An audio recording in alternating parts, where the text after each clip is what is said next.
All right, guys, I have my Athlon Helos BTR Gen 2, and this one is the, let's see, it's the 2 to 12 by 42, and the reticle looks like that. If you can see it, I don't know if it's focusing or not.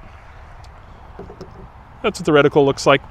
And I'm at 200 yards, actually 197, so just a little under that. I have a PSA 16-inch 22 LR here, and my data for this one is 6. Let's think about this. It's 6.6. First, I'm going to run it on steel, then I'll do a little bit of paper. I'm just going to see how that reticle is. You know, it's a rather large center dot, but we'll see how it turns out.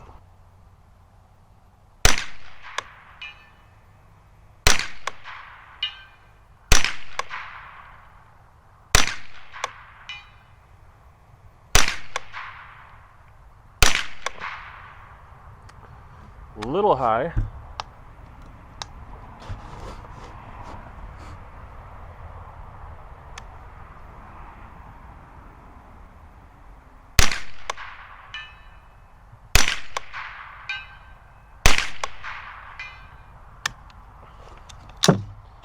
Empty. So that was shooting. Whoops. So that was shooting CCI, this stuff. And I did have a bad round in there. That first one did not want to go. Not sure what the deal was with that, if it's a bad primer or not. I have no idea. But with my data, I think a little warmer temperatures caused it to be a little above where I was expecting. And I'm shooting on a big target. I'm shooting on an 8-inch target down there. Actually, you know what? It's either an 8 or a 10. I think it's a 10-inch target, actually. And so pretty big size target at 200 yards. But I think I can do a little better. I'm going to go ahead and throw 10 more and just see how it does with that corrected data, and then I'll move over to paper. You know, one thing I should mention is that I am running a 2.5 pound CMC trigger in here, and I'm not sure if that's super beneficial for shooting 22. It might be a really light strike on there. That could be what's happening. I'm not sure. When all else fails, run a heavier trigger.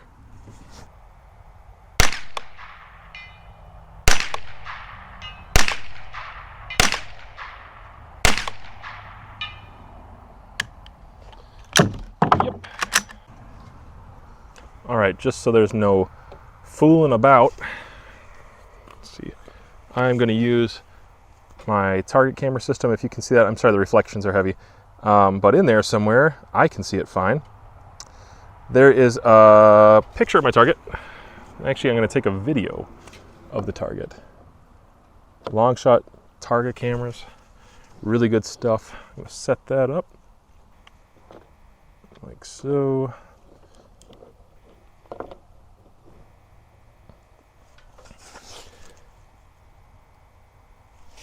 Okay.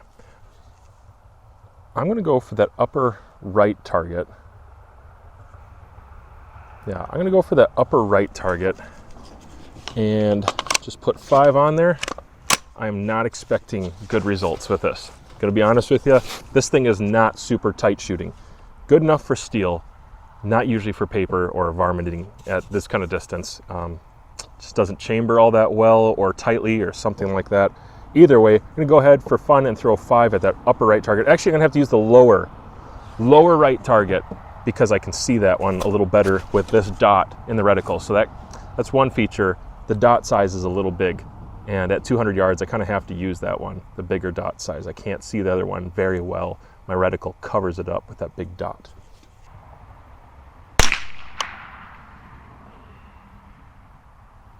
Okay.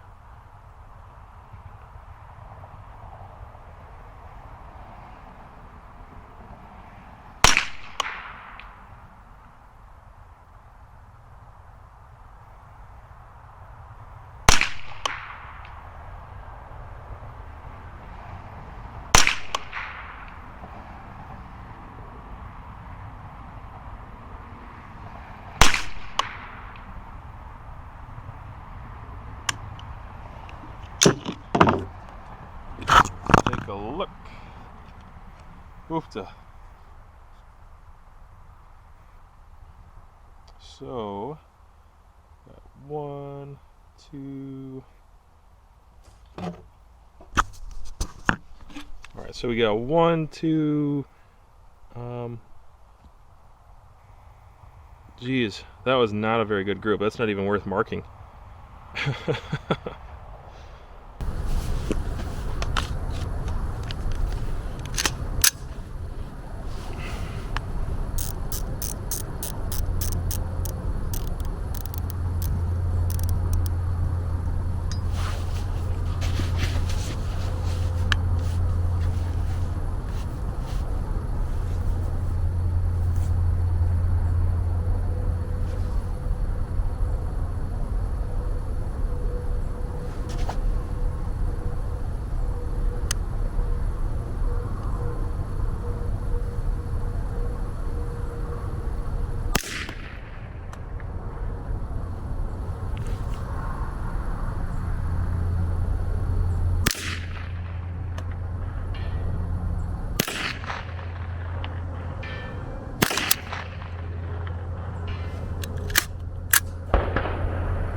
Man, this rifle, this bolt, does not like Federal Auto Match suddenly. In the last month, it's really not performing well. The accuracy is okay, but the primers just they don't go. I don't know what's happening. Scope is reliable. Tracking is reliable. The glass is good enough. Field of view is good enough. I say the parallax. The parallax is fine enough. It's not really high magnification, so you kind of have to pay attention. 12 power isn't a whole lot to be running parallax, but you can definitely tell, 100% you can tell. It's just not as fine as running a 30x or something like that. Other than that, having a good experience with the scope so far.